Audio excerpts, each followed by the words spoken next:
Hello, everybody. Welcome to the Buckeye Weekly Podcast. I am Tony Gerdeman here, as always, with Tom Orr. Tom, how's it going? We need to replace our normal theme music with like a Sarah McLachlan song, Oh, like those geez. sad puppy commercials. Yeah, It, probably w- can't monetize it, but yeah, it's today is yeah. In case you guys haven't heard, the Michigan game has been canceled by Michigan. And so we are going to discuss that a little bit and then look at what the Buckeyes do next in terms of trying to replace this game. And Tom, this whole 6 9 months, we go from remember when the season was in danger and then it seemed like it was going to be okay, and then the next day it was in danger again. That this entire week has been like that whole experience where it doesn't look good on I don't even know what today is, Tuesday. It doesn't look good on Sunday. And then, on Monday, things are looking good. And so we're excited. And we probably had peppy voices doing the podcast. And then 24 hours later, game gets canceled. And we are now, just a kick in the gut based on, you get excited. You think it's happening. And then, of course, it doesn't for the first time in, 102 consecutive years this game has been played. And so the first time since 1917, there is no Ohio State Michigan game. And this sucks, dude. it's not fantastic. It's not what you'd want. The kind of one of the weird ironies of this streak is that the first time Ohio State and Michigan played in that streak, it was also the first time they played when it was the last game of the season for Ohio State. It was 1918, and it was caused by, drumroll please, a global pandemic. The Spanish influenza pandemic caused that schedule to get moved around, and Michigan ended the season playing Ohio State. And so here we are 102 years after that, and the Ohio State Michigan series streak ends because of a global pandemic, and it is no longer the last game of the season. So that's just it's just one of those weird little well, this would be an amusing factoid if anyone in the state of Ohio is capable of feeling amusement right now. That would be an amusing factoid. So yeah, it's I mean, we can get into this later. We should probably start with what's next for Ohio State, because that's what people are probably most interested in hearing. But man, the news broke while we were on a Zoom call with Ohio State players, and man, it was like, what is the saddest possible way for this news to happen? Like, oh, you could just, I mean, it's easy for people to laugh and point at Michigan and say, ha ha ha, they've been licking doorknobs and trying to get this game canceled. I don't really buy into that, but there is no question what this game means to players at Ohio State. We spent we spent an hour or something on Zoom with players and coaches from Ohio State, and they're all talking about how they think about this game every day and they prepare for this game every day. And then, I mean, the emotion was not real well disguised when it came out that it was canceled. So we can talk about that later. But man, it was just a real bummer of an afternoon in a year full of real bummer of a days. Yeah, but there are options for Ohio State depending on how stretchy the Big Ten wants to get. We can talk about a number of them, and we wrote about them on the front page of BuckeyeScoop.com, and you can check them out. Just all of the different options that the Buckeyes could turn to. The easiest of these, Tom, seems like the most. It's the easiest. It's the one that makes the most sense. It's Indiana, because right now they are scheduled to play Purdue this week. Purdue just canceled practice today due to COVID concerns. And there's a growing thought that Purdue is not going to be able to play this week, which would then free up Indiana and really, I guess, match up perhaps the two best teams in the Big Ten once again. We remember the Titanic clash between Ohio State and Indiana, where the Hoosiers totally dominated the Buckeyes in the second half of their game earlier in the year. And this just feels like the easiest fix. But my concern, Tom, is the easiest fix plus the Big Ten usually error. It equates to an error of some sort because the Big Ten and fixing things doesn't always work out. You started saying that and you called it a Titanic clash, and it was like, well, that's probably not a great example because the Titanic did not have a second voyage. So OSU and Indiana will hopefully have a better track record than the Titanic did. And it is the easiest, simplest solution. If Purdue does cancel, Michigan has canceled. Like, okay, they have Pete Thamel, who is very plugged in generally at the league office level, said that they are trying not to have to shuffle a bunch of games around. And when we posted that story, there were a bunch of people on the board who are like, well, what if you just shuffle these 6 games? It's like, well, they don't want to do that. They don't want to, on a Wednesday, tell Maryland and Rutgers, surprise, you're both fine, but you're just playing different teams now, because they don't really want to do that. And, if it comes down to it, they can make it work. But if there is a very clean, easy solution, which also gives them a pretty compelling matchup, that seems like a pretty simple decision to me. Because here's one of the things that's going to factor into this that no one will say with their out loud voice. Their good friends at Fox Sports pay extra money every single year to have the first choice of which week they get to pick which game they have. And the reason they do that is because they every year they spend that extra money to get the Ohio State-Michigan game on their air.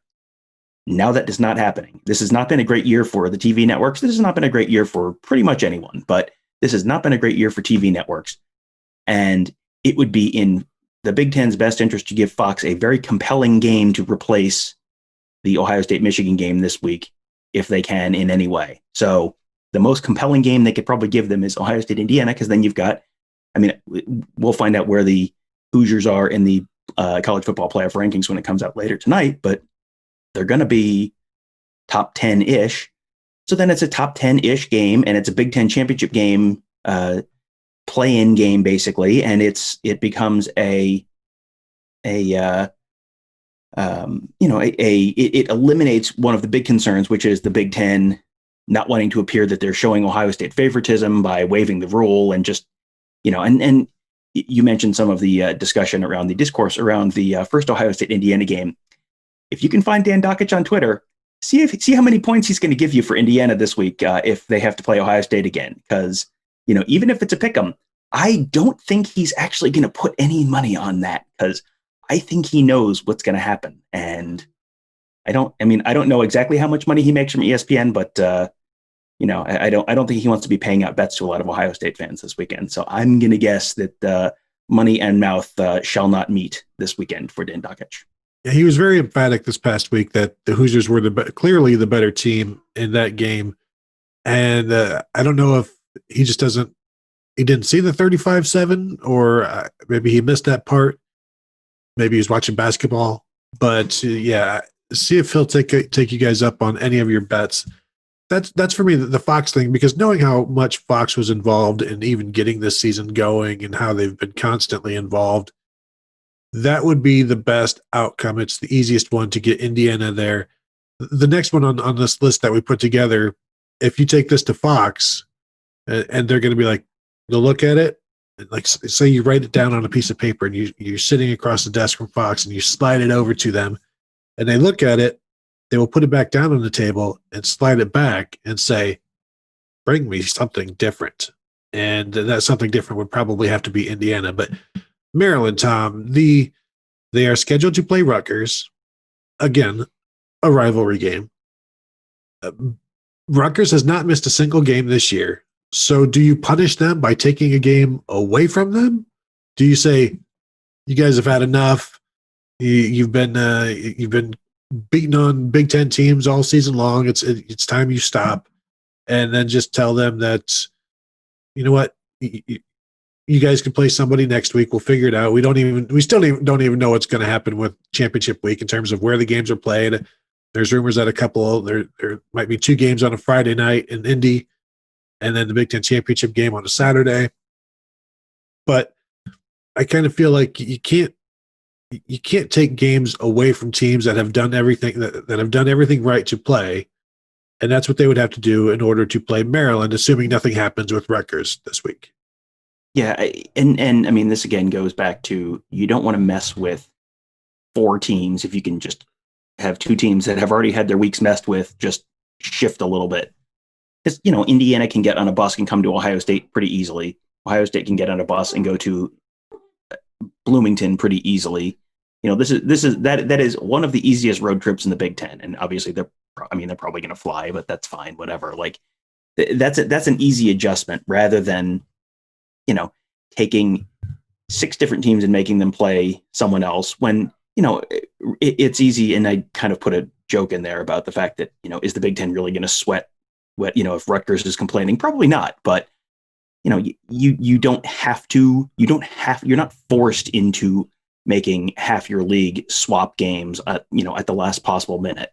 Because, switching games midweek when you've had done your game prep that's one thing. Like that's pretty hard. And there's a lot of logistical challenges that go into that. There's a lot of game planning challenges that go into that. And you don't need to force that on all these different teams in your league. So I don't think that's going to be, that'll be what happens. Now, if Rutgers cancels and Maryland is then available, then sure, that's a nice, easy, clean solution because they haven't played yet. And okay, that solves the problem. But I have got no indication that Rutgers is going to cancel. I've got no indication that Maryland's going to cancel. So probably that's not going to be how it plays out.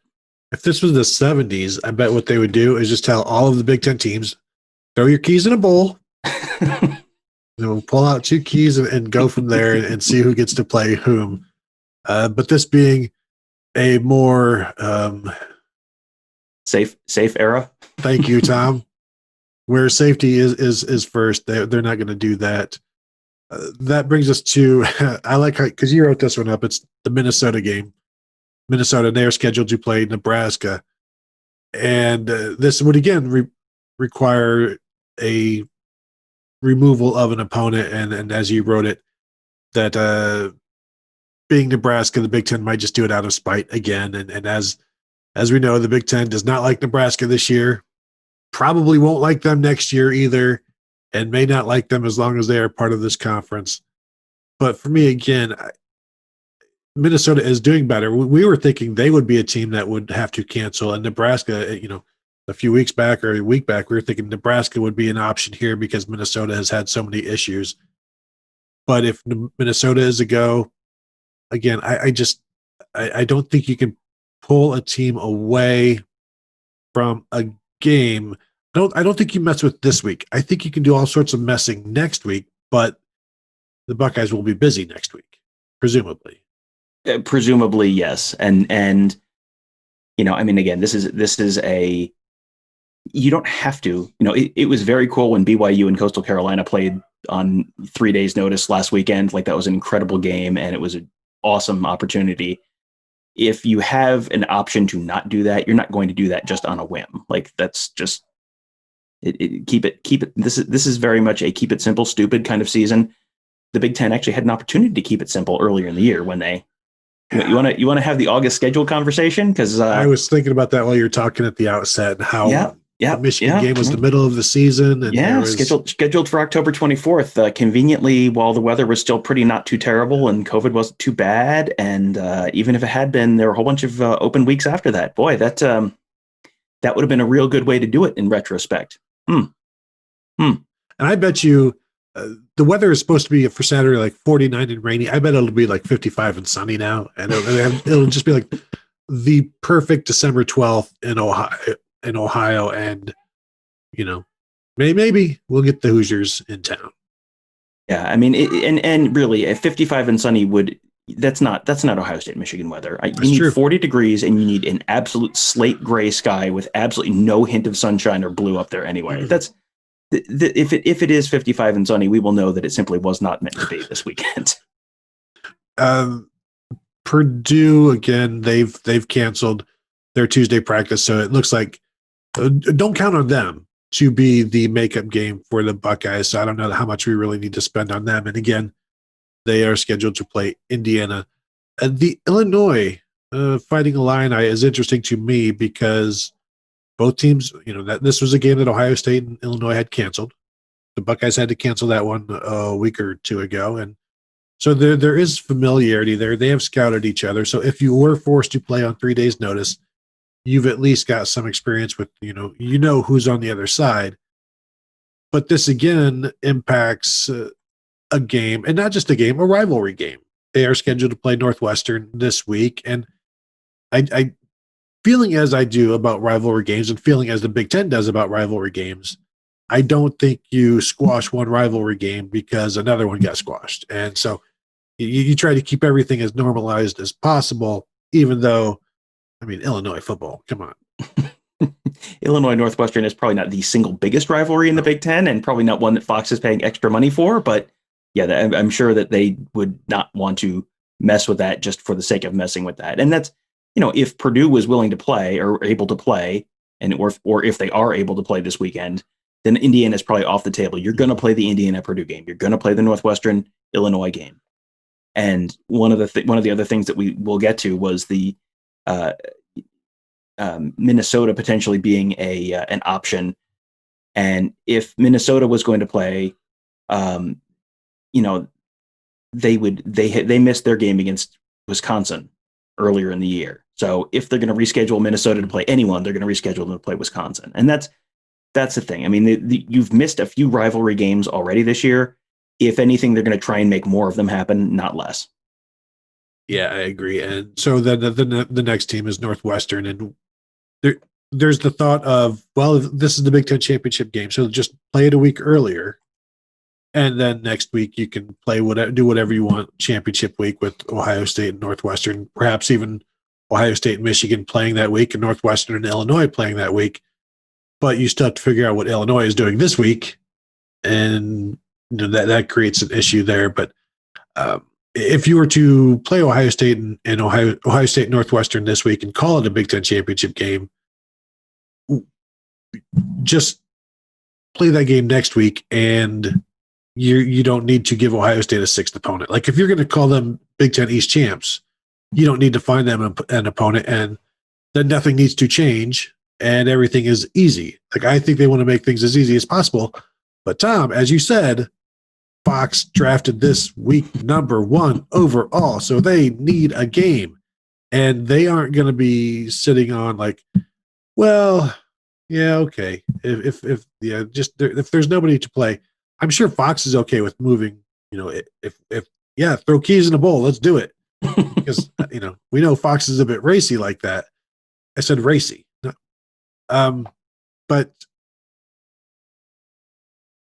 Fox has to have a game. I think moving Northwestern or anything like that that's asking a lot. And then they also pay for the Big Ten championship game. So you have eliminated that, which you don't want to do. And there's these 2 time slots that they have paid for. You can't combine them into one, because then you still have this one left out that they have paid millions for. Yeah, and the other way you could do this is you put the Northwestern Ohio State as the Big Ten championship game, quote unquote, this week at noon, and then you play the Ohio State Michigan game next week. That was something that got floated at one point. I mean, there's a whole bunch of complicating factors there, like Indianapolis, and what are they doing with Indianapolis, and are they are you still trying to play this weekend's game in Indianapolis? That's probably not viable because of just the logistics involved, and so then you're going to play the Ohio State Michigan game in Indianapolis next week. I mean, maybe, there's a million different ways. That's super complicated. And I mean, it would be fantastic. Like, it would be great if Ohio State could find a way to play, even if it's not in the right order, play the Big Ten championship game against Northwestern and play Michigan.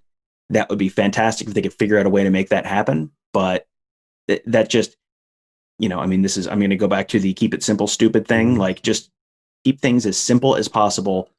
Don't shift multiple games around. Don't have your Big Ten championship game moved up a week. I mean, there are some downsides there. Like, it would be cool. I'm sure that the end result would be like, hey, Ohio State would be very happy to get to play both of these games, but that just doesn't seem like that's going to be the way the Big Ten's going to approach this. Because you don't know for sure that Michigan will be able to play next week. And so you'd be making this gamble, and that's not really something that the TV networks or the conferences are interested in doing. They want to have things. I mean, we know they like to have stuff set years and years in advance. And so there's certainly, I don't think they'd just be willing to gamble on, hey, let's move everything around, because maybe Michigan can play next week when they are severely undermanned and they've got all kinds of numbers that they are missing and have no reason to want to play the game. Basically, sorry, my phone is talking to me, and I have it all muted, Tom. But yeah, I didn't understand that either. Thank you, phone. So yeah, I while I think that is the ideal situation, play the Big Ten championship against Northwestern this week and play Michigan next week. I think that's moving too many planets around to try to get something that may not even happen.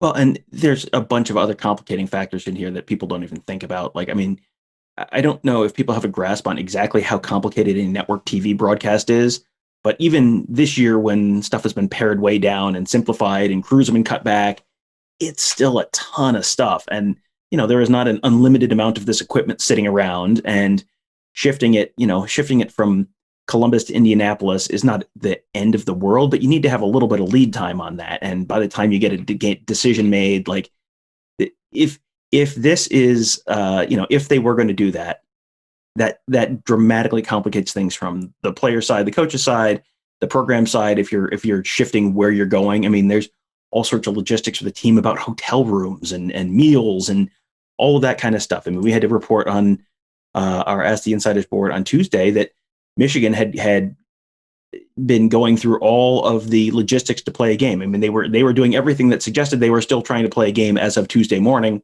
because they were, setting up meals and hotel rooms and all that kind of stuff. Like they were doing all of the checking on that kind of stuff that you would be doing during a normal week. So, there's a lot that goes into this that's more than just like, let's round up the boys and get on the train and go out to Champaign and play the Old Illini. Like there's a lot more that goes into it than that. And arranging that on really, really, really short notice is going to be somewhere between difficult and impossible. Yeah, I was watching the some story on BYU and Coastal Carolina and how BYU had to send their equipment truck in advance of having the game finalized, because if they waited until the game was finalized, the truck may have not been able to get there in time. And so just logistical things like that, where you've got to send the semis and then finalize some things. That was such a great story. I think that was on, when was that, a Sports Illustrated story? I read that. It was like the story of like these two guys, the equipment truck guys, and they were told just drive toward the Carolinas. They didn't tell them where they were going. But when you're going from Utah, obviously, you can, the direction to the northern tip of North Carolina and the southern tip of South Carolina probably do not diverge for most until you're somewhere in, maybe Western North Carolina before you really would diverge there. But yeah, that was just, that was a, I mean, and they like made it with a couple hours to spare. And as they were pulling out, they had forgotten like the game balls. Like it just sounds like a total fire drill. And obviously Utah to South Carolina is a much longer drive than anything within the Big Ten footprint, but you're still looking at, I think they left on Tuesday last week. So that would be today. So there's just not a lot of time to get this stuff sorted out. And when you're trying to sort out something complicated in a very short time frame, like keeping the plan as simple as possible is probably the best way to go. And I think Alex Gleitman has been saying Wednesday at 1 p.m. is the deadline for a new opponent. So keep a watch on that. The next one that we have here, Tom, Wisconsin, we've basically, they're scheduled to play Iowa, and there's no reason that game wouldn't be happening. So that just goes under the umbrella of don't expect them to pull that game and give them to the Buckeyes. Which leads us to the two most popular suggestions on Twitter that I have seen. And the first one gets shot down immediately, Tom, and that is Cincinnati. And Tom, why won't Ohio State schedule Cincinnati this week? Come on, man. Well, there's, I think the number one explanation and the most obvious one is that clearly the Buckeyes are scared. Yes, exactly. What else could it be? They have to be terrified of the team they beat by only 42 points last year. And while Ohio State is probably not quite as good as they were last year, and in Cincinnati's probably better, I'm not sure Cincinnati's 42 points better. So there's that. Okay. Also, Cincinnati just had to cancel their games. The reason the Cincinnati Tulsa game got canceled for this weekend is because Cincinnati has a COVID outbreak. So there's that. So yeah, so Cincinnati, and you know why? I think Cincinnati's scared. I don't know. I don't know what other explanation could you Tom. have. I don't know what other explanation could you have. You know, Cincinnati and Michigan, you put together your two half teams, you come to Columbus. Yeah, that's yeah. So yes, short answer, no, that one is not happening because Cincinnati cannot play this weekend because that's the reason Cincinnati is not playing this weekend already. All right, fair enough. I'll buy that reasoning. The other most popular was the one from national people as well, saying, "Hey, man, Ohio State and Texas A&M should play, get scheduled, and fight for that number 4 seed." And sure, I would love that because it's time somebody exposed Texas A&M besides LSU and other bad teams from the SEC, and that would be fun. But I do not expect that to happen because, as I just said, that would be fun. And the Big Ten has already said no to non-conference scheduling, but that's what they tell Nebraska. You know, you can tell your least favorite kid all kinds of stuff. But for your favorite kid, you give them a little bit more leeway. So, Tom, is there any chance that the Big Ten tells their favorite boy, Ohio State, that Ohio State, all they're doing is like, please, can we have Texas A&M for Christmas? We won't ask for anything else. Just give us Texas A&M. And the Big Ten looks at their prized child and they tell them what? I really like the idea of Nebraska and Ohio State as the Goofus and Gallant of the Big Ten. Like, Goofus handles his business out of conference. Gallant loses to Colorado with a big lead. Yeah, it's no, wait, I think I did that backwards. It's been a while. Sounds like the better name. Yes, Gallant is the better name. It's been a while since I've read a highlights magazine. Not gonna lie. Yeah, it's. I hope it has. It has. It has. Can you spot the differences? You know I can. Dominate you every month. Yes. No, it's. This is one of those things where it's not going to happen. And again, like the logistics here are Texas and Ohio are also pretty far away. Like getting a equipment truck loaded up in Texas and driving to Ohio, that is not the easiest thing to do on this kind of notice. So there's just that logistical part. And I'm guessing Ohio State and Texas A&M have not been spending a lot of time scouting each other. So you're going into that basically blind. And when you're a BYU in a Coastal Carolina and it's like this is a chance for a real statement win. And we need a statement win in order to maybe get a chance to move up the rankings and have a chance at the playoff. Ohio State doesn't need that. Ohio State is already in position to make the playoff if they just keep winning. So there's no real reason to put everything at risk against a team that you have 3 days notice, no scouting report, no anything, and the logistics are going to be incredibly challenging. All that on top of the fact that the Big Ten's probably not going to let you. So, yeah, I mean, that is a really fun idea that got kicked around Twitter as that'd be really interesting. And it would be really interesting, but functionally, it's not going to happen. Yeah, and for the people who are saying, well, Ohio State needs that 5th game, every indication that we have had at Buckeye Scoop is that the rule will be changed. The ADs meet tomorrow morning, their weekly meeting. They may even talk today just about what do we do here on out. So I don't think Ohio State is going to need that 6th game to be eligible for the Big Ten championship game. So I wouldn't get too hung up on that. As Barry Alvarez has already said, we would revisit it if need be. And hey, need be. So they will revisit that. And it's hard for me to imagine the Big Ten saying, no, let's not. The rules are put in, it's not technically a real season in the fact that you have all of these temporary rules. Like these are temporary rules that were put in like, this sounds like a good rule, right? Yeah, sure. Let's go with that. And really, I think that rule was put in to protect teams like Ohio State.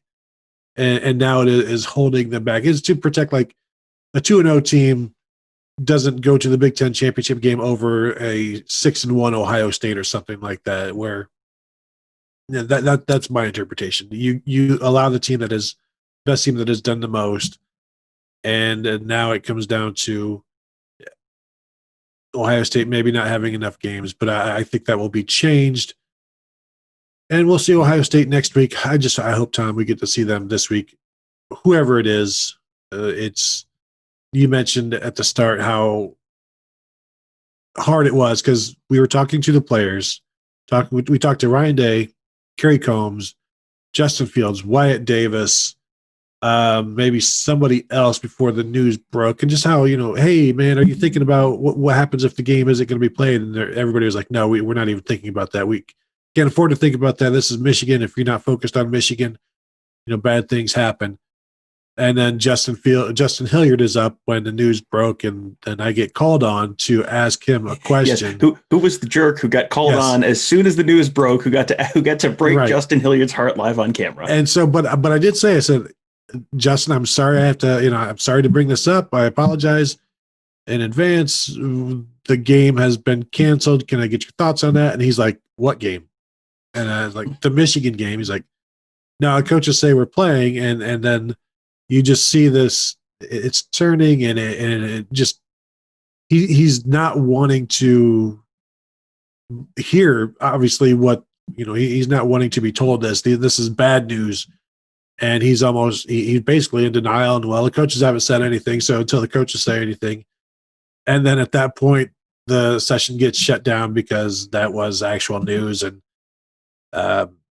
Jerry Emig, the SID, Ohio State SID, didn't want to keep Justin Hilliard on the spot there anymore. This is a guy who's been through plenty, and he didn't need to answer anymore. And there was, it was a hectic situation, Tom, I'd say, and there was not a lot of good answers to come, and no good answers that could be provided at that time when this is the first time it's happened in ever that the game gets canceled, who has the proper answers. And so we did wait around for word from OSU, and they really had none other than the players and the coaches were meeting so that they could, deliver the news and decide what's going to happen next. Ohio State is in contact with the Big Ten to figure out what's going on there. And as I said, the Big Ten meets in the morning. The ADs meet tomorrow morning. They will possibly make some calls tonight, I'm sure. Well, and that was one of the things I asked Ryan Day. I asked him, yes, you're planning to play Michigan, but is Gene Smith working in the background in case the game gets canceled? And he said Gene's always on the phone doing something. And so I would assume that there have had to have been discussions once Michigan shuts it down last week, whether or not they start it up again, there probably have to be some wheels turning there. Yeah, for sure. I mean, this has been a year that has taught you don't just need a plan B. You need a plan B, a C, a D, an E, and probably down to somewhere in the P through R range, I'm going to guess. Plan M sucks. Let me just tell you that. Yeah, that one's not happening this weekend. Sorry to tell you. Yeah, this is something that I'm sure that they have been, working through and figuring out. I mean, there's a lot of times that they won't talk about it publicly, but there's a bunch of stuff going on behind the scenes that they have sort of plans in place for. Okay, if this happens, here's what's going to happen. If this is what happens, here's what's going to happen. And when Barry Alvarez floats that they're going to figure something out, that tells me that they probably have already more or less decided, like, well, we don't want to change the rule right now, but if things fall through and Ohio State can't play, like, we all recognize what happened. And, the case for Indiana is real cute. And it's like, well, they were better in the second half. And it's like, okay, Ohio State has the better winning percentage, a head-to-head win. They have beaten all three comparable opponents by wider margins. It's like, well, Indiana has won more games on the road. It's like, okay, show me where that is in the Big Ten tiebreaker list, because I've gone all the way to the bottom and I don't remember seeing that one anywhere. So, yeah, it's just there's not really a case for Indiana. I think everyone, including Indiana, knows there's not really a case for Indiana right now. Go ahead and play the game again. I mean, sure, let's run it back. I would love to have a football game to cover this weekend, so that's fine. If it's Indiana, great. If it's Minnesota, that's fine. If it's like whatever, man, like I just want to go cover a football game this weekend. And I think Ohio State probably just wants another week of reps for all their guys and, get another data point for the college football playoff committee and all of that stuff. And, I think based on what we saw last week, Ohio State is pretty locked in right now. And they had a bunch of guys talk about the fact that last week was maybe the best week of practice they've ever had. Just that they were really locked in. And when Ohio State has to really kind of buckle down, sometimes you can tell they're not always completely 100% in. It's just kind of like, okay, this is a team. this is a team we can beat by 1,000,000 points and it's fine. And it's like they say all the right things about Rutgers, but it has probably not been the crispest week of practice because it's Rutgers. This would be, especially Indiana, like it would not be super hard to put together a super cut of a bunch of people saying, talking about Indiana needs to, Indiana should be going ahead of Ohio State, and and then the motivation isn't a big issue. And you look at the day Marcus Hooker had against Indiana. He and Kerry Combs took that pretty personally, it seems like, and fixed those issues. And boy, I bet they'd be pretty interested in fixing those issues again. And it'll be a different Indiana team. You got Jack Tuttle at quarterback instead of Michael Penix, but I would be very interested to see that football game played again. Yeah, I'm willing to go and cover it for sure. Tom, you got anything else before we head out of here? I guess just that you could really tell what that game meant to the players. I mean, I said this kind of off the top, but like Justin Hilliard was asked about the seniors who were not going to be able to play in this game.